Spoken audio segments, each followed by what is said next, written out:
welcome to the Gruber Morning Show. I'm Pete Gruber, and we have a special guest today, Jerry Kroll from Vancouver and Barcelona. I thought it was her. And Lisa as well, yes, Lisa Garland. Before we get started, I wanted to preface this. This is our my first podcast in like 4 or 5 months. And you may be wondering, we get a lot of questions, why aren't we doing podcasts like we used to every single week, a number of them? Well, we've shifted and paused temporarily to get our websites up and running properly. And so within a few months, we will be back to doing podcasts. I love that it's November 25th and you've dressed like Google Claus. It is cold in Phoenix, and Jerry doesn't think so. He's in short sleeves and shorts because he comes from a very cold part of the world. Yeah, it's actually not that much colder than here, but when it's sparkling sunny outside, and I had a coffee outside this morning in front of the Starbucks, it's hard not to feel like it's spring, and remind yourself it is 1 month till Christmas. Right. So Jerry is visiting us because the Solos are being launched, the 4th generation in Barcelona. Lisa is here because she is the promotion test driver for Solo.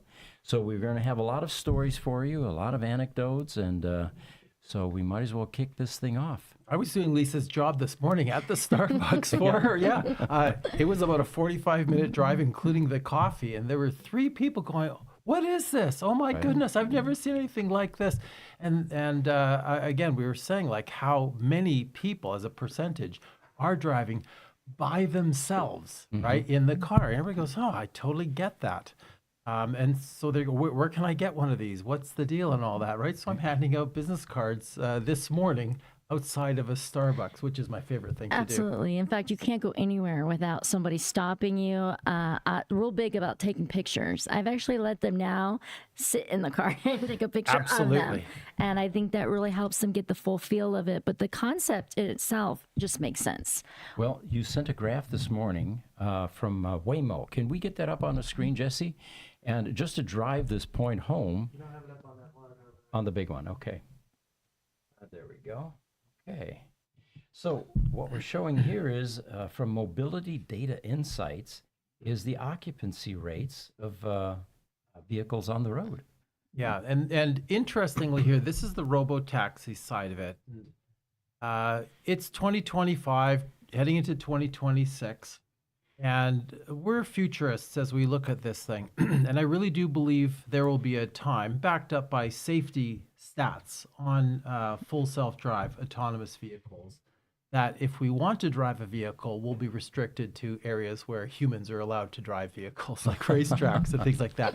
So when you look at this, and it says 90% of robo-taxi trips are 2 or less passengers, that's actually not the story. The story is 76% are 1 person or less. I'm assuming the 5% are product deliveries. I'm surprised that's not more. But that's the wheelhouse of the Solo. 76%. It's not a niche. When people look at a Solo and they say, "Oh, it's a niche product," no, it's not. 76% is the vast majority of what's going on out there. And the rest of the time, people are 1 person in a 5-person vehicle as you're going along. So the autonomous vehicle side of it, and we do have a plan for that. That'll be coming. That'll be a future podcast, but I am so excited about that part of it, product delivery as well as for people. But just having the right-sized vehicle for people in crowded urban areas makes as much sense as the converse of that, whereas if we were all wearing those inflatable sumo suits and trying to get into elevators and going, "Oh, these elevators are too small." Well, let's get out of these big sumo suits and just get in there like normal people. That's really what the Solo does. And not to mention what it does for the environment. I mean, think about all these gas guzzlers out there that are just submitting all that into, the clean efficiency of it being electric is amazing. Yep. Electric, footprint, 100% recyclable. All these things come into play. And when you look at it, the cradle to cradle cycle of these vehicles, that's really what it's all about. The batteries are fully recyclable. People say, "Well, what do you do with the batteries once they're worn out?" First of all, Pete and I had a great discussion about this. The batteries aren't wearing out, okay? I'm just going to get online and say it. I've got a 2012 Fisker that was built in 2011. It has exactly the same mileage on the battery as it did when it was brand new. And that's with 100,000 kilometers on it, right? But those are fully recyclable when they need to be recycled. Sure. Nobody has yet explained to me how they recycle a tank of gasoline once they've burnt it. Mm-hmm. Right. So one of the things I saw this morning, it was a Teslarati article, and they were saying that Arizona is the first state that is now allowing driverless robo-taxis. And I looked at it and I thought, there are 3 more seats in this vehicle than there need to be. Based on the Waymo thing, that's exactly right. I've always said the Solo is the car that Elon Musk is going to wish he built, right? And when you look at Apple, their number one product is the iPhone. I mean, that's the right size. They tried to come up with an iPad. You know, the other computer laptop, they're all great stuff. But the iPhone is really the right size product. And I love teasing people where I ask them, what's your primary computer? Because more often than not, they'll say, oh, I have this desktop and blah, blah, blah. And I say, no, I didn't ask what your big computer was. I asked what your primary computer was. Right. And 95, 96 or more percent, everything that you can do now on an iPhone because it's the right size. You can take it with you everywhere. And once you get a Solo and you have it with you beside your Model S or your gas guzzler for the weekend, whatever you have there, and you start driving this, the idea of a big urban city with tight parking, going there with a regular size car and struggling for parking, just, I don't like that, right? If I can get into a Solo, I know I can park right in front of the door that I need to walk into or the elevator that I walk into. It's really convenient. So basically the iPhone for the road. And I couldn't agree with you more. A lot of people I've talked to, the idea of it being a commuter, because that's where we spend most of our time, is going to and from work. We're alone. And not many people have the opportunity to carpool. So this is a great way so that they can leave that weekend family car for the lakes or whatnot. It can be garaged. It can have no wear and tear. It just makes sense all the way around. It does. And that's in the United States where driving in here, I think the road was about a half a mile wide as I was coming down the street here, 19th, to come down over here, which is ridiculous. If we look at the background behind us and we see the European cities there is just hard parking. Like you cannot drive a Ford F-150 and experience a parking spot at all. It's just not going to happen, right? You have to phone ahead for a reservation if you want a parking spot. With the Solo, like you see in this picture, there's always room for a scooter or a motorcycle or something like that. And that's where the teardrop shape of the Solo, you back it in there, lock the door, go in and have your tapas and your sangria. It's a beautiful day in Europe. And that's not just in Spain. That's the same in England, Germany, France, Italy. Yeah. And your cities like San Francisco, you know, more as you get closer and closer, more into town, even in Phoenix, downtown Phoenix, you can't find a parking spot if you want to go enjoy the opera shows or whatnot. So this definitely comes in handy. And then the fun side of the thing, I'm just looking at Pete's little we have a picture here, image Jesse, there. Pop that up, and I'll get to that question in a second. That's really the other side of the thing too, the utilitarian side of it, parking and deliveries and ease of commute. Smaller footprint, all that stuff is really good. But the fun side of it, driving along the roads here in the early morning or late at night when I was leaving and it was dark on the roads like that, it really is a fun vehicle. And this photo here, I guess, captures some of the essence of the fun of driving a one-person vehicle. The last one-person vehicle I saw was in Las Vegas. They were F1 cars driving around. There you go. Apparently, those are pretty fun to drive as well. Those are fun as well. For those of you that want to ask questions, yes, we absolutely entertain questions. We have one right now from YouTube. Kanadul Muhammad 5625 says, "Can I ask a question?" Absolutely. Let us know what that is. That's a good question back. Yeah. Sure. What is the question?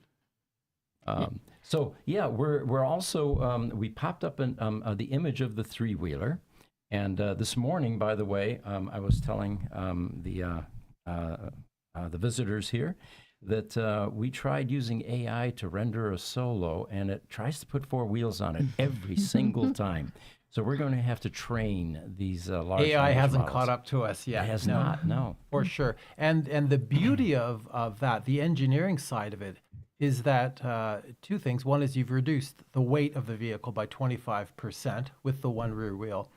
And if you're driving around in slippery conditions or snow, as we do in Canada sometimes, you have 50% of the vehicle weight on one drive wheel. And it really makes a remarkable difference when you're driving in there. It's the same configuration as a snowmobile. You would think it would be hard to drive in the snow. It's the exact opposite. You can actually go uphill with a rear-wheel drive vehicle past other cars, depending on what tire. I mean, if you have a slick tire, that's not going to help. But with a regular tire, it really is a remarkable driving experience. Now, let's not forget that tire replacements are 25% cheaper. That's correct. So all those deals where they give you the fourth tire for free, they're worthless. Yes. The picture behind us, by the way, is AI generated. It is Barcelona, and I thought maybe Jerry could tell us a little bit about the reception of this unusual vehicle in Barcelona. Yeah, so for the American audience that's watching this, and I guess the Canadian audience at this particular point in time, the Solos were being produced in China, and they've increased the incoming tariff to 100% on all electric vehicles from China. So the problem that I have with that is when electric vehicles started, and we've been in this business for a long time, the common feedback from the gas car industry, combustion, oh, they're too expensive, right? No, not until they're the same price as a gas car, regardless of the fact that you're not burning $500 worth of gas a month. It has to be the same price. Now that the prices are lower than gas cars, they're putting tariffs on them to block them. And this is a solution to global climate destruction that they're putting a tariff on to block. Regardless, after putting all the effort into building a factory in China for these Solos, bringing them in, 100% tariff, we've had to move the entire factory over to Barcelona. Fortunately, through some motorsports connections I have in the Formula E series. We have a beautiful facility in Barcelona. It's about 800 meters away from the Formula One track. Quite a large facility as well, too, to build the new Solo G4, or the Solo GT, as we call it, which we have now on the road being tested. There's some fundamental adjustments happening to it, both from a performance perspective and just the evolution of things like software, batteries, things like that, where we've switched from a cylindrical cell, 18650, over to what's called a prismatic cell, which is like a box cell. And the performance is superior, the endurance is superior, the cost is superior as well, too, and the longevity is superior. These things have just really improved vastly. So packaging in a small car is right-sized. The software is better, and the cars will be shipped. After this, I'm on a plane over to Barcelona. I'm not showing off. It's really going to happen. So over there to watch the first cars being built. Apparently, I have to sleep on the floor. That's tradition. I don't know. I heard that. And then get the cars onto the containers and then shipped over to Arizona, so that some of the first people who've been asking for cars can get into a Solo GT, the newest version of the Solo that we have, and drive them around here in the United States. 2.5% import tariff from Europe right now for these cars. So much more favorable. Yeah, much more favorable. And we also have now homologated the Solos for Europe. So there will be some going to London, Dusseldorf. We have a distributor there, Spain, of course, and Turin in Italy as well, too. Nice. And the reception that you get in Europe is remarkable. But if you're an English-speaking person in Spain, and people are running up to your window yelling at you, it is not funny. And they can realize that I don't speak Spanish when I make the face. And then they go, bateria. And they go, yes, bateria, right? That I know what they're talking about.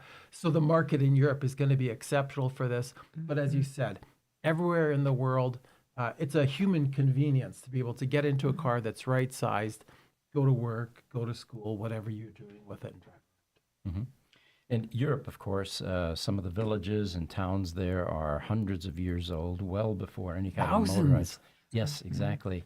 And narrow cobblestone streets. I just can't imagine a Cybertruck going through one of those. I really can't. Well, and that's a funny thing too, because I took, it wasn't this Solo, it was another Solo GT that I was driving around. And I'm just going, well, where do I drive? I just want to put on some miles. So I'm a huge fan of ice cream. So I pull out my phone, I go, oh, there's an ice cream store there. It's about, 22 kilometers away. So I go click, put it in there, and it's a bunch of winding roads. What I didn't realize was it was an outdoor shopping mall. And the roads are turning into alleys and turning into hallways. And I'm driving down hallways. Wow. And suddenly I show up inside this outdoor mall and I realize I'm not supposed to be there. So I parked the car, whatever, got my ice cream. And there's people crawling all over the car, get back in. And I left. I get back to the QEV factory the next day. And Juan, who's the CEO, says, hey, some of our guys saw you parked your car in the shopping mall. Well done. So that's what an American can do if they're driving the right sized car in Europe. So we have a brief video, and I believe this is the QEV factory, is it not? Correct. All right, Jesse, if we can bring that up, I'll start making it live here. And this is, tell us, Jerry, This is the Solo GT. So this is all the new software, the new prismatic cells. It, on the outside, the car is as beautiful as can be, but the improvements in technology that have happened. I mean, it's almost a monthly thing with improvements in pricing, in tech, in reliability, and all these sorts of things. It's everything that we dreamt about 10 years ago, even last year we dreamt about, that is coming true, that we can put into these vehicles now and make them as good as possible. What you don't see in that video, just around the corner behind there, QEV also manufactures a vehicle. No, you can't see it. Maybe just a shadow of it. They also manufacture a vehicle called the Hispana Suiza, which is a car that was originally built in the early 1900s. They also made aircraft in World War II. And it's a electric supercar coming in at about $2.5 million. It's an exercise in halo vehicles that a few people, I think they build about 30 a year of these vehicles. So coming from that level of performance vehicle, 2.5, to include that kind of technology into a Solo you can get for $18,000, that's exactly what I love to see. So all three of us have been driving the Solos, and they get an enormous amount of attention. And for me, it's really We should race one day. We've seriously. talked about having a little race. Because she owns this whole thing. We can shut down one of them. As the test driver for Gruber Motor Company, where we specialize in Tesla Roadsters, I'm used to driving unusual cars and getting a lot of attention, right? The Solo actually trumps even the Tesla Roadster out on the road. And I thought maybe you can tell us with your recent experience doing the promotion. Yes. Yeah, what is it you're doing? I've had some great experiences. Basically, there's one car show that I frequent a lot. It's at 67, just south of Bell, and they do it on a Saturday. Big shopping area, and a lot of old timers go there. They've been going there for years. But just driving that, I've met several people from Europe. A gentleman from Belgium he travels around all the Took states. his deposit. I think that's where it came from. Yeah, because he was so impressed by it. And We should probably do a quick plug here. Any of you interested? Yes. We are taking deposits for these new vehicles. www.solo.car. And we Ask for Lisa. And Yes. we have the YouTube question from Kana Abdul Muhammad 5625. He says, I'm an electronics student and I've seen your videos about schematics. Which software should I learn to make op-amp and transistor circuit diagrams? I want to build the skills needed for the industry. Now, this is a great question. And the reason is I've gone through your trajectory ever since high school, learning circuits, learning chips later on, the TTL chips that came in the 70s and the 80s. And today, my advice would be use AI. Exactly. I was going to say, nailed it, right? Grok, make a chip that does this. Yes, exactly. Boom. And I'm sure that it creates schematics. And if you want it to be a tutorial, AI will do a great job of educating you as to what it's doing, why it's doing it. And prompt engineering is really what that is, right? So what you're doing is asking the right question of the tool. We can employ a lot of people by giving them all shovels and digging ditches and stuff like that. But if you have a skilled operator, so this question is great. A skilled operator on an excavator can do a really good job and get people into the houses because you've excavated. Same thing with AI. If you have an idea for a chip, make sure you formulate it properly. Make sure that you're experienced with your prompt engineering so that when you ask the question, what comes out is something that's usable, that can be fabricated and employed in the vehicle. Now, Jiminy is joining us from Facebook. Jiminy, by the way, requires an introduction. He is the godfather here locally of EVs. I first met Jiminy 10, 15 years ago or so at Rolf's house, and he was the only guy there that actually reached in his pocket and pulled out an 18650 lithium-ion cell. That's how devoted he is to this cause. So he has a comment here, and we were talking about the use of prismatic cells in this next generation Solo vehicle. He's saying prismatic cells have not been good in Phoenix heat. They are hard to cool. The Solo has been slow and not very efficient. Can it get 5 or 6 miles per kWh like my Chevy Bolt? Can it get 10 miles per kWh like the new Aptera? He's got a lot to pack in there. Does, So yes. my first question, I'm going to take those in reverse, is saying, how were you able to drive a new Aptera? Because that would make you one of one. I haven't talked to anybody who has driven an Aptera, let alone for 5 or 6 miles. Beautiful looking car. Beautiful. They were Very actually nice. visiting here in Arizona a few weeks ago. Yeah. And I'm sure that Jiminy was at the event. Yeah. I don't know if he drove it, but he definitely was able to and to touch drive and it feel. enough so that you can see how many miles per kilowatt hour, which is really what you want. Right. The cooling situation in the prismatic cells is whether it's in Phoenix or on Mars, shouldn't be an issue. That's more of a thermodynamics engineering issue. We race cars that are cylindrical cells or prismatic cells. If you have the right cooling and the right radiators, there should be no issue. The Solo, what was that? It's slow. We actually have governors in it to make sure it doesn't go fast. I've had it over 200 kilometers an hour. I don't want that. It's a one-person commuter car. I do not want 0 to 60 in under 1 second. I can go pretty fast in mine. I know. It's Right? not What are you 82, talking 80, about? About 85, the little 85 turtle is comes where we- on. Yeah. And Put let's it not on. forget, we only have one wheel providing the propulsion.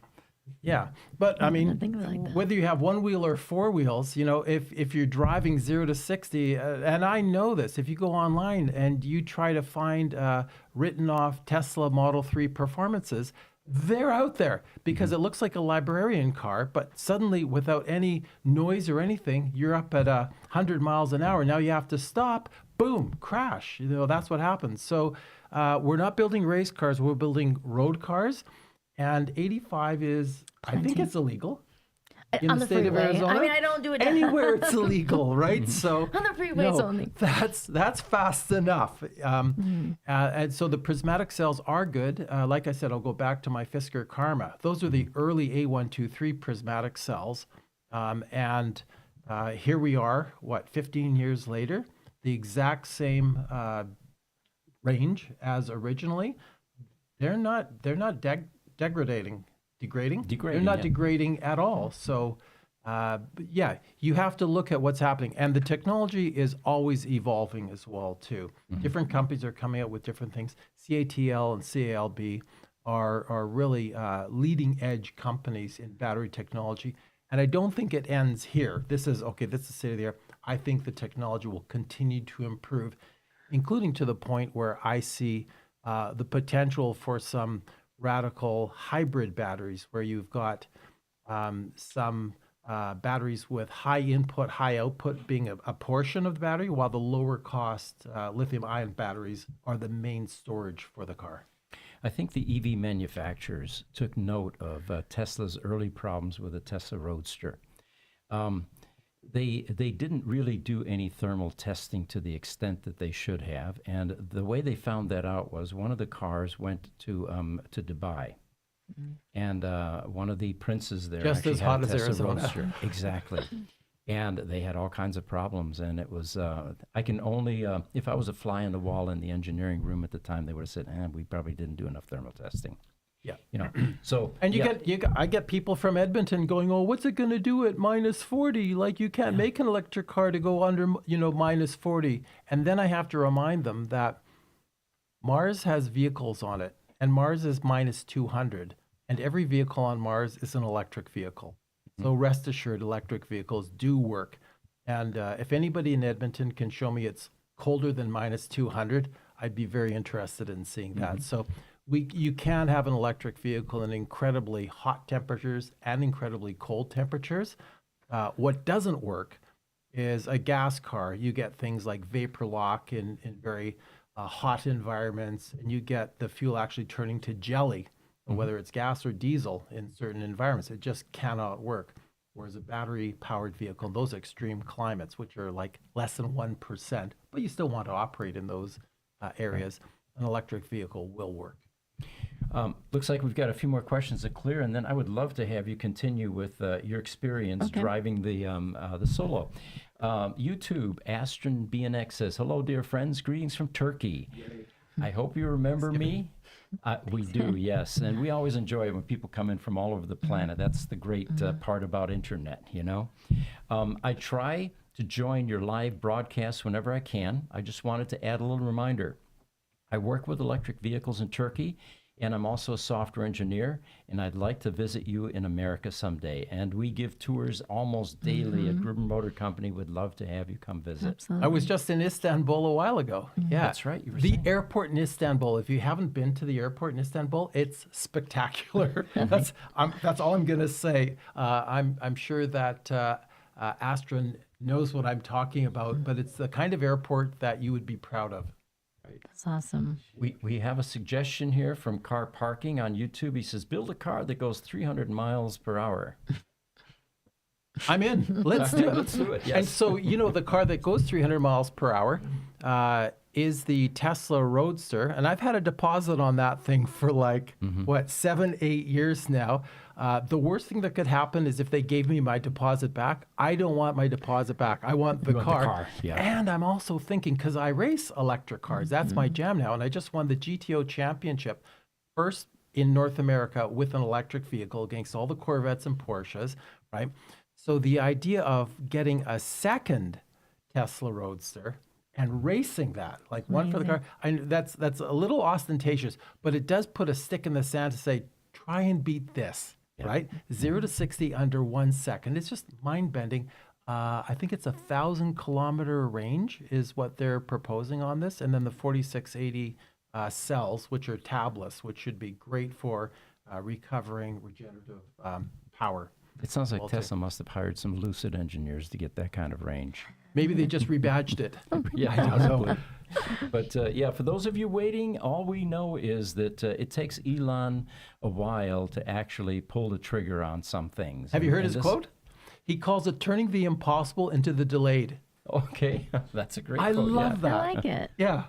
But Q1 is when they say they're going to be releasing something, and we're all anxiously waiting. One of the reasons is the valuation on the first-generation Roadsters is really taking a hit. They're lower than they have been in many years, and we all think that once the second-generation Roadster comes out, that it will pull up the OG Roadster. These things go up and down. I love old cars. I have a 1959 Bentley as well, too. And you watch these prices go up and down. A friend of mine owns a Ford GT40, an authentic one. Really? And Bob Bondurant was a good friend of mine. And I had the car at the Vancouver Indy, and he walked by, and I know Bob. I said, Bob, do you recognize it? It was his car. And he told me that he bought that car when Ford was getting rid of them for $2,500. Oh, my God. And he sold it, he said, a year later for $25,000. And he thought he did real well. He thought he was Warren Buffett. His quote was, I thought I was Warren Buffett, right? And those things are going for millions of dollars now. So like anything in life, things go up and down, but they will go up. I don't think they're making the original Tesla Roadsters anymore, right? No. Yeah. So by that, they're going up. If you have one, hang on to it. If you're driving it, keep it fresh. If it needs to be refurbished, or if you just want to refurbish it, mechanically or aesthetically or paint or anything like that. There's a bunch. If you don't have one, I know where you can get one. Yeah. Both, if you want one, it's the Gruber Motors Roadster matchmaking site. We have about 30 or 40 of them for sale out there currently. And they're They're gorgeous. beautiful. Absolutely beautiful. You do it. I see them every morning coming into work. All right, a few more questions here. Jiminy, of course, confirms that that Aptera was here locally in Scottsdale recently. YouTube, I think we've done that one. Instagram, Augustine Villavincenzio says, greetings from Fria City, Santiago el Estero, Argentina. Look at that. It's about time we road trip to BA. Yeah. Let's do it. I'm going to be your partner. Yeah, Solopalooza in Buenos Aires. Perfect. Yeah, let's do that. I wonder what the charging infrastructure is like. It's something I don't think about that often, like in South America, like Brazil and Argentina and Chile. If they have regular J1772s or high-speed charging. I know how Europe works. They've got the CCS2 plugs everywhere. Even the Teslas, the plug on the car is not an NACS. It's a CCS2 on the Teslas, which is very interesting. But what's actually going on in Argentina as far as the charging infrastructure? That is a good question, yes. What's going on in Argentina? Thank you, Argentina. That sparked a thought. Yeah, Sparked thank a you. thought. So tell us some more about your experiences with this little three-wheeler. Great experiences. Like I said, no matter where I go, I get somebody that's excited. I get questions like, is there a cup holder? Believe it or not, there is a cup holder on the side. There should be two. There'll be two in the GT. And that just blows people away because they're just like, what? There's a cup holder space. A lot of people say, well, what do you, once I pop that back open, you guys are amazed of how many you can get quite a bit of groceries in the back 6 bags of it. groceries. In Canada, it's about $250 worth. Yeah, I mean, it's amazing. I'll come out with a pizza, and the other day I had a pizza and I had a couple of bags, and they're like, you fit all that? And I'm like, look how much room there is. We took Jerry to dinner last night, my wife and I, and she says, as he was leaving, she says, how does he fit in that car? He's over 6 feet. I said, you would be amazed how much space is in that car. What was it? Your design criteria for the Solo was matching the amount of space in a Corvette, right? Yeah, well, that's the very interesting. Every car has this really cool backstory. So the guys that helped engineer the Corvette also worked on the C5 Corvette. So we just have the CAD of the seating position of the C5 Corvette, and we built the Solo around that. So when you get into the Solo, you go, this feels sporty. It's a C5 Corvette, and there's actually more room inside of it because we've extended the roof line up and everything like that. So when somebody asks, having not sat in the car, would I fit into the Solo? I said, well, you can go to any Corvette dealership and sit in a Corvette, and if you don't fit in that, you probably won't fit in a Solo. So two things, they can check to see if they fit. And second thing is, nobody wants to say they don't fit in a Corvette. That's not a cool. I use that quite a bit because when I say, oh, really? And then I always took, because, I knew your height, and I'm like, the CEO of this designer sits in, and they don't realize once you get back, you put your head back, there's a lot of room. I can drive it with a helmet on, so there's actually that kind of space within the vehicle as well too. So, and once you drive it, and I meet all the owners that are still out there in Europe, in North America, and all that, and they're regular people who are driving it. That's what the Solo was made for, was for everybody. Oh, I remember one lady was actually too short. We had to put spacers in the seat so she could see over the dashboard, which in a Corvette you'd go, okay, that makes sense. But in the Solo you'd go, how is that possible? It's the same thing. So spacers, and then it was... But I'm chuckling because he left a pillow because he was testing it for me. And I actually sit on the pillow because I'm only 5'2". So I tend to be a little short, but that little bit... It really boosts Makes me a up. difference, yeah. And then I was also going to say, taking off on it. I don't think people understand how the car shifts up when you first take off on it. You feel like you're in a race car. It drives like, I feel like I'm in a race car. I never have a dull moment in that car. I love driving it. It's fast, it's zippy, cut through. I think it's a great car. I love it. Yeah, it gets really intuitive once you've been driving for a while, and you realize the width of it is not the same width as a normal car. you start to come around corners and you see there's cars here, there's a curb there, and you know you can fit. I know. And you go down and then the go side. to another car, and you're like, I don't know how to Yeah. drive this big car anymore. You pass 15 cars to the traffic light, you turn right, and where you would have been in a normal car is about 5 minutes behind you. Even taking off, I mean, you can, and stopping is a lot different. I don't know if it's just because it's an electrical, obviously it is, but I find that the whole maneuvering of it, like you said, turning, spacing, and then the camera. People don't realize that there is a camera for your backup. So that's great. Backup cameras are Backup cameras. really required now, and it helps you with that. But it's one of those experiences where once you get used to it and then you get back into a regular car, it does feel a little bit like you're driving a motorhome. It is very difficult. I had to take my car the other day, and it felt clunky. Stopping, I found myself hitting the brake a lot more, and then just being so wide in my car, and it's just a Camry. Yeah. But I noticed the difference. So just in talking with people, I think space was one of the things that a lot of people ask about. How convenient is it to charge 110, 120 normal electric outlet? I tell them about that. They get real excited that they don't have anything special, because that's always another question that they have is going to cost me a lot? And I tell them, if you got a little outlet on your garage, it's not bad at all. $20 a month is what I was paying, between $15 and $20 a month on a 220 clothes dryer plug is what we're using. We don't have the high-speed DC-DC charging in the Solos yet because it's really not required. When it's completely empty, it's about 3.5 hours on a 40 amp circuit to recharge. So most people come home, you plug it in. Every time you leave home, it's 100% full. And that's really the convenience of it and the cost effectiveness of an 18,000. You can buy motorcycles for twice that price, and they don't come with air conditioning and heated seats and everything like that, like the Solo does. So as far as a practical, usable, fun, and stylish vehicle for 18,000, it's very hard to beat. And the AC works great. I mean, you get hot, you put that, I mean, it takes 2 seconds to get cold. And you're from Phoenix. I'm My from goodness. Phoenix. And If somebody in Canada said that, I'd go, yeah, but But I mean, you take that for granted when you're cooling or heating these big SUVs. It takes a lot of energy, and I gotta a turn small it down. cabin, Yeah, yeah. small cabin, and the radio. We didn't forget to tell them that there is a very nice stereo that's very stylish, up to date. And There's a picture of one of the Solo owners, and I think you were the one that posted it.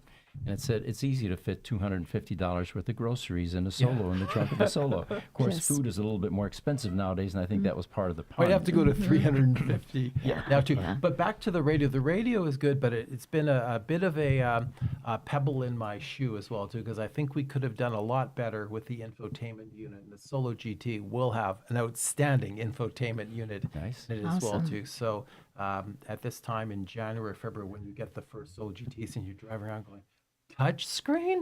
My Oh, I'm gonna really love it. yeah, there have been some lovely niceties that have been put in. It's all in Spanish. I'm just kidding. We should all know Spanish though too. You should. So Jerry, tell us about the rollout strategy for the GT. So the rollout strategy is a global one. We have a fan base in Canada, a fan base in Arizona and California, all of the United States as well too, and manufacturing them in Europe, in Spain now. It's almost too much enthusiasm saying, oh, we want everything here. So trying to make sure that we have the people who've already put in orders taken care of, as well as having cars driving around in downtown London, downtown Dusseldorf. I mean, you've been through Germany. You drive this thing down. Germans are car people. When they see a Solo like this, it'll be, what is that? I mean, they're famous for Messerschmitts and Izettas and things like that.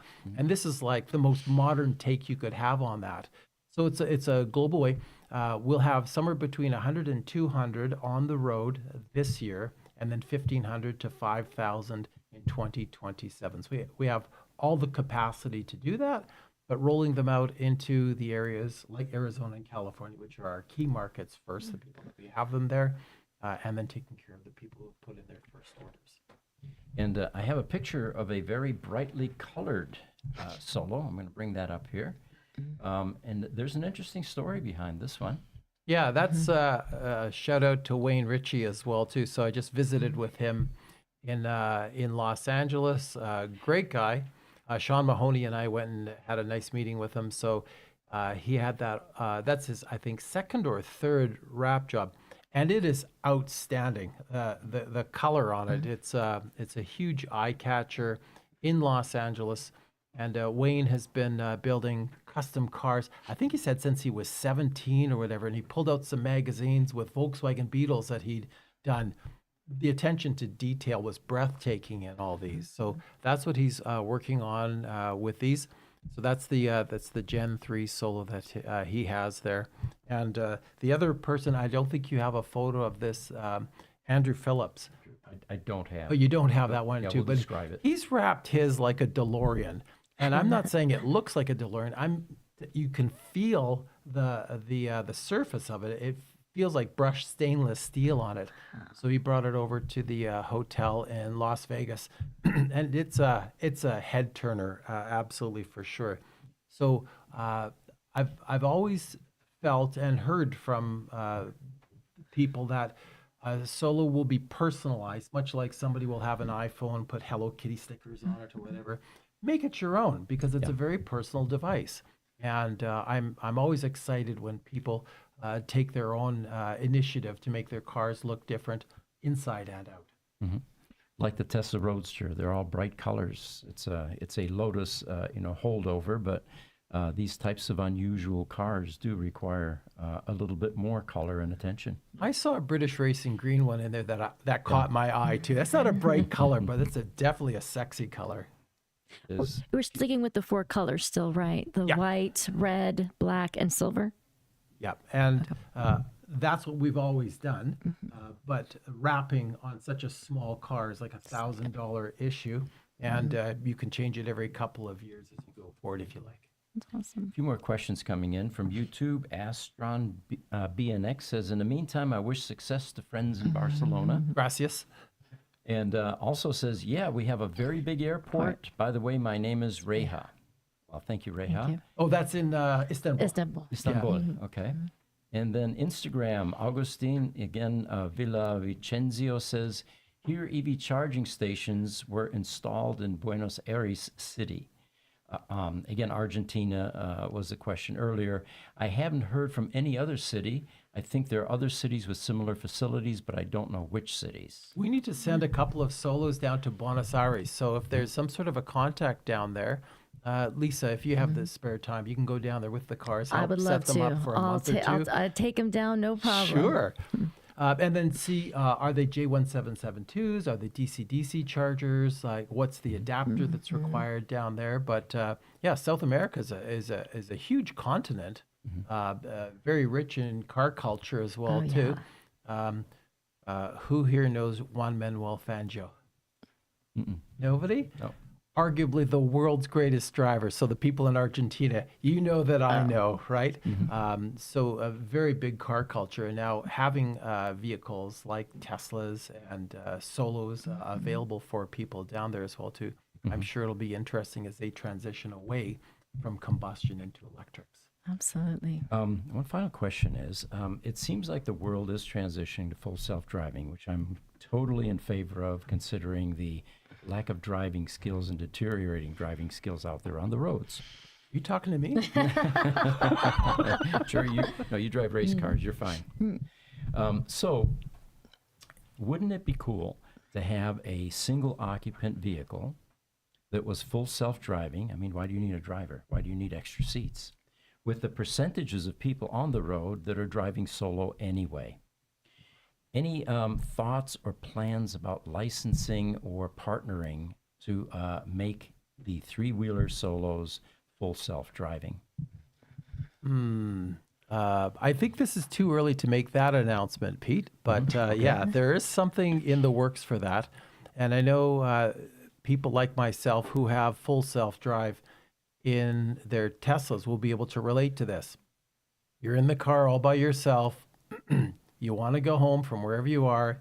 You tap the home button, which you should try, and the car will take you there. You're sitting all by yourself in a 5-person car, and it's taking you home. you're paying attention still because you have to, but there will be a time in the next 2 or 3 years where you really don't have to. You can pull out your phone and check your messages and that while you're going along. But that's really where this is all going, and we are working on that. We're further along than you would guess for both driving autonomously when you're in the car and also having the car drive itself. So you're going somewhere and you can send the car off to park or send it home by itself or send it over to pick somebody up or send it off to pick up your groceries for you, that sort of a thing. So that is definitely in the works. And like this whole electric vehicle thing, it's going to happen a lot quicker than people expect. Excellent. Well, I want to thank you, Jerry, for joining us, and Lisa for joining us as well. Thanks, Lisa. Thank you for having me, both guys. For those of you that were joining us, it looks like we've got a few more comments. We'll go through those. Astron BNX from YouTube says, Turkey has a rapidly growing market. Last year, there were 24,000 charging sockets, but this year, there are 33,000. Electric cars account for 30% of all vehicles sold.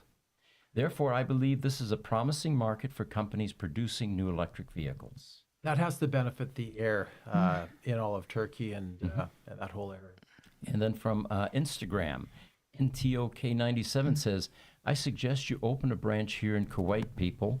Ship them to Tesla dealers in the United Arab Emirates. That's what I would love to do. I'm working with a group of people, ex-Mahindra, ex-Formula One people, with a new junior electric racing series called for FG Series, right? So it's for people who want to race in the upper level, Formula E, and they're getting out of karts or whatever to do that. And we just opened up our headquarters in Doha, Qatar. So we'll be heading over there soon as these cars get unveiled. It's an exciting time, and it's lovely to see the Middle East embracing electric vehicles the way that they are. That's awesome. Well, Pete, guys, yes. Real quick, I have one thing for Jerry. I'm going to pull up an image for you. Thought this was kind of cool because you were talking about Corvette. Never know. Are we ready for this? I'm not. Hold on, wait, let me get the right laptop screen up here. 1 second. Is this my sister? So this is because you were talking about Corvettes earlier. Oh, yeah. So I'm wondering if your manufacturing would keep an open mind and potentially make a custom Solo for someone like Shaquille O'Neal. They made him a custom Corvette and they stretched it 20 inches so that he could fit in there. Wow. Only 20 inches? Only I think 20 even inches. the foot box would have to be different. I have met Shaquille O'Neal on a few occasions. He's one of the most vibrant, delightful people I've ever met. I was courtside at a Vancouver Grizzlies game, if you can remember the Grizzlies, and they had sunglasses night. So I was right behind him wearing these glasses, and he's sitting like 5 or 6 feet in front of me, and he reaches over and goes, "Give me your glasses," right? So and he checked them out. He goes, "Oh, that's pretty good." He gave it back to me, right? He's a huge guy. And I'm sure he'd be thrilled at the Solo if we made something like that. But I got to think for a person of his stature, he's outside of what we in the automobile industry consider the 95th percentile, which is what all cars are made to. Which is why you have to extend a Corvette, 20 inches. My gosh. Challenge accepted. Challenge accepted. Thank you, Jesse.